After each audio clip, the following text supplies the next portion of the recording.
नमस्कार दोस्तों, welcome to study point. आज हम पढ़ेंगे 27 जुलाई 2026 के कुछ महत्वपूर्ण करंट अफेयर जो आने वाली परीक्षाओं के लिए बेहद महत्वपूर्ण है। चलिए तो शुरू करते हैं। पहला प्रश्न है, नीट विवाद में धर्मेंद्र प्रधान के इस्तीफे के बाद केंद्रीय शिक्षा मंत्रालय का प्रभार किसे सौंपा गया है? इसका सही उत्तर है प्रहलाद जोशी। जोशी ने 26 जुलाई को चार्ज ग्रहण किया है। वे कर्नाटक के धारवाड़ से लोकसभा सांसद हैं। वे अपने मौजूदा मंत्रालय कंज्यूमर अफेयर्स और फूड एंड पब्लिक डिस्ट्रीब्यूशन के साथ जिम्मेदारी रखेंगे। धर्मेंद्र प्रधान 12 वर्षों में पब्लिक प्रेशर से बाहर होने वाले मोदी सरकार के पहले मंत्री हैं। इस नीट विवाद में 3 मई की नीट परीक्षा लीक हो गई। परीक्षा फिर रद्द हो गई। उसके बाद 21 जून को री एग्ज़ाम हुआ। 16 जुलाई को परिणाम घोषित हुए। अब अगली वर्ष से नीट की परीक्षा सीबीटी मोड में ले जाने की योजना है। इस मामले की जांच सीबीआई कर रही है और 47 एनटीए के कर्मचारियों को बर्खास्त कर दिया गया है। अगला प्रश्न है, कॉकरोच जनता पार्टी यानी सीजेपी ने 25 जुलाई को जंतर मंतर पर चलाया गया अपना 36 दिवसीय आंदोलन किन शर्तों पर समाप्त किया? नीट आत्महत्या पीड़ित परिवारों को 1 करोड़ का मुआवजा, आंदोलनकारियों की एफआईआर वापसी और शिक्षा मंत्री का इस्तीफा। इन 3 शर्तों पे आंदोलन को समाप्त किया गया है। दिल्ली में आंदोलनकारियों पर 15-20 एफआईआर दर्ज थी। वापसी पर केंद्र मंगलवार तक रिटर्न गारंटी देगा। इस आंदोलन में सोनम वांगचुक का 26 दिन का उपवास भी शामिल रहा। अगला प्रश्न है, पश्चिम बंगाल का पंचायत द्वितीय संशोधन विधेयक 2026 किस विषय से संबंधित है? इसका सही उत्तर है निर्वाचित पंचायत प्रतिनिधियों की वित्तीय शक्तियों को सीमित करना। विभजन ऐसे पंचायती राज के विकेंद्रीकरण पर प्रहार बताया है। 73वां संविधान संशोधन 1992 पंचायती राज को संवैधानिक दर्जा प्राप्त है और ये 24 अप्रैल 1993 से प्रभावी है। 24 अप्रैल को ही राष्ट्रीय पंचायती राज दिवस मनाया जाता है। पहली पंचायती राज व्यवस्था नागौर राजस्थान में 2 अक्टूबर 1959 को पंडित नेहरू जी ने शुरू की थी। अगला प्रश्न है, भारत के पहले घरेलू नेचुरल गैस फ्यूचर कॉन्ट्रैक्ट का बेंचमार्क किस पर आधारित होगा? इसका सही उत्तर है इंडियन गैस एक्सचेंज के गुजरात दहेज हब के मूल्य पर। इससे विदेशी बेंचमार्क पर निर्भरता कम होगी। अगला प्रश्न है, हाल ही में केंद्रीय कैबिनेट ने किस योजना को मंजूरी दी है जिसके तहत 3 डेडिकेटेड केमिकल पार्क्स स्थापित किए जाएंगे?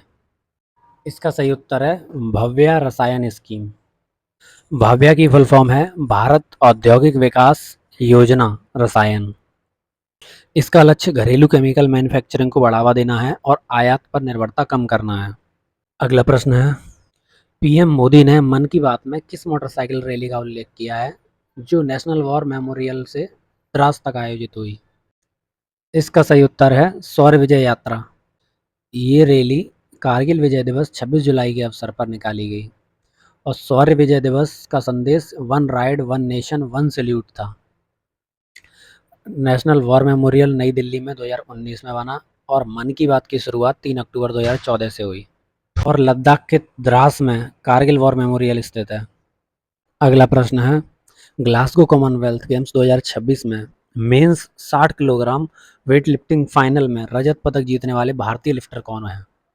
इसका सही उत्तर है ऋषिकांत सिंह मणिपुर से। ऋषिकांत सिंह ने 264 kilogram 121 snatch plus 143 clean and jerk के साथ सिल्वर जीता है।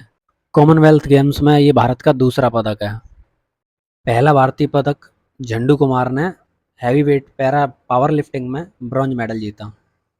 इसमें स्नैच का मतलब होता है एक ही कंटिन्यूस मोशन में ओवरहेड लिफ्ट कर देना और क्लीन एंड जर्क का मतलब होता है 2 चरण में, पहले शोल्डर पे फिर ओवरहेड पे पेट को उठाना। अगला प्रश्न है, ग्लासगो 2026 कॉमनवेल्थ गेम्स में मीराबाई चानू ने स्नैच में नया कॉमनवेल्थ रिकॉर्ड कितने किलोग्राम का वजन उठाकर बनाया है? इसका सही उत्तर है 85 किलोग्राम। इन्होंने पहले 82 किलोग्राम का गेम रिकॉर्ड अपने नाम किया है, फिर तीसरे प्रयास में 85 किलोग्राम उठाकर दोनों रिकॉर्ड अपने नाम कर लिए हैं। मीराबाई चानू ने टोक्यो 2020 ओलंपिक में सिल्वर मेडल प्राप्त किया था। ग्लासगो 2026 में फ्लैग बियरर भी मीराबाई चानू रही। अगला प्रश्न है, हाल ही में आई4सी ने गिटहब से किस ऐप के सोर्स कोड को हटाने को कहा है? इसका सही उत्तर है बिटचैट। ये एक ब्लूटूथ मैस आधारित ऑफलाइन मैसेजिंग ऐप है और डिसेंट्रलाइज मैसेजिंग ऐप होने के कारण साइबर अपराध जांच में चुनौती पैदा कर सकती है। आई4सी गृह मंत्रालय के तहत साइबर अपराध से निपटाने की राष्ट्रीय नोडल एजेंसी है। गिटहब माइक्रोसॉफ्ट के स्वामित्व वाला विश्व का सबसे बड़ा कोड होस्टिंग प्लेटफॉर्म है। National cyber crime helpline number है 1930। अगला प्रश्न है, हाल ही में आयोजित view of the India festival का आयोजन कहाँ किया जा रहा है? इसका सही उत्तर है सेंट्रल कॉटेज इंडस्ट्री एम्पोरियम जनपथ, नई दिल्ली। इस प्रदर्शनी में देश भर की 116 पारंपरिक हथकरघा बुनाई प्रदर्शित की जा रही हैं और इसका आयोजन 7 अगस्त को मनाए जाने वाले नेशनल हैंडलूम डे के उपलक्ष्य में किया गया है और नेशनल हैंडलूम डे की शुरुआत 2015 में हुई थी।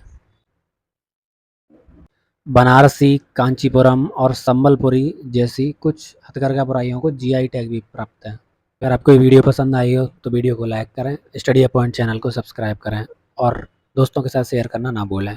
धन्यवाद।